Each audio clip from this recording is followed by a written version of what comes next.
Pierre Kupferman est avec nous. On analyse ces chiffres qui sont tombés ce matin. L'inflation qui recule à nouveau en septembre. Pierre, selon l'indice provisoire de l'INSEE, les prix à la consommation ont reculé par rapport au mois dernier. Sur un an, on passe de 5,9 à 5,6%. Oui, et ce recul, il n'était pas attendu.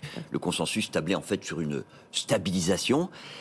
À quoi on le doit, ce recul? En partie à l'évolution des prix de l'énergie, puisque sur un mois, l'INSEE note une baisse de presque 3%, et sur un an, la hausse des prix, elle est repassée sous les 18%. Oui. C'est lié à quoi, ça? C'est lié évidemment aux ristournes sur le carburant. Il y a celle de l'État, on sait, qui est passée provisoirement à 30 centimes. Il y a celle de Total Énergie aussi, moins 20 centimes.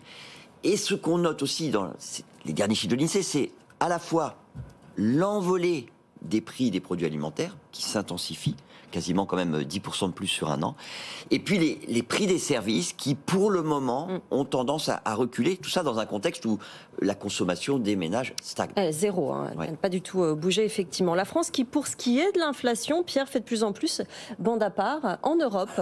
Très très clairement, le niveau de notre inflation en données harmonisées, c'est 6,2%.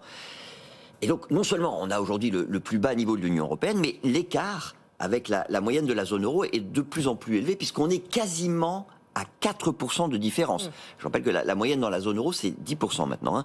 La France, en fait, qu'est-ce qu'elle profite de son engagement budgétaire qui a visé à tempérer la hausse des prix de l'énergie pour les ménages. Et cette politique, elle a été à la fois très précoce et, disons, très volontariste. Et d'ailleurs, qu'est-ce qui se passe aujourd'hui? On le voit, c'est que d'autres pays nous suivent. Delphine nous a parlé de l'Allemagne et de ses 200 milliards, mais il y a d'autres pays qui nous suivent. Alors de ce point de vue, la comparaison justement avec deux pays de la zone euro est très parlante. Les chiffres sont incroyables. Ah oui, c'est flagrant. Ces deux pays, c'est la Belgique et les Pays-Bas. Donc on commence avec la Belgique. Vous savez qu'en Belgique, les salaires sont indexés sur l'inflation. C'est d'ailleurs le seul pays avec le Luxembourg qui a conservé ce principe que la France a cessé d'appliquer, elle, en 1983. Et cette spécificité, elle fait que la puissance publique, c'est financièrement très peu impliquée pour lutter contre la hausse des prix de l'énergie. Normal, les salaires suivaient.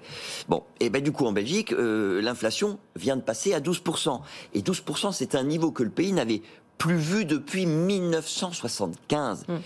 Et là, on peut dire qu'on a un vrai risque de boucle inflationniste. Cette boucle que nous, on essaie désespérément justement d'éviter avec les entreprises. Et la situation néerlandaise est encore différente, Pierre. Oui, parce que là, on est dans un pays de tradition très libérale, très attaché à la discipline budgétaire. Vous savez qu'aux Pays-Bas, l'État, finalement, sa vocation, c'est pas de jouer les nounous comme chez nous. Sauf que en septembre, l'inflation a atteint un niveau que les Pays-Bas n'avaient pas connu depuis, alors là, écoutez bien, 1945, plus 17,1% en données harmonisées. C'est complètement dingue. Et ça explique la toute récente décision du gouvernement néerlandais d'intervenir financièrement pour imposer aux fournisseurs d'énergie un plafonnement de leurs prix. Alors, ça va coûter entre 6 et 10 milliards d'euros.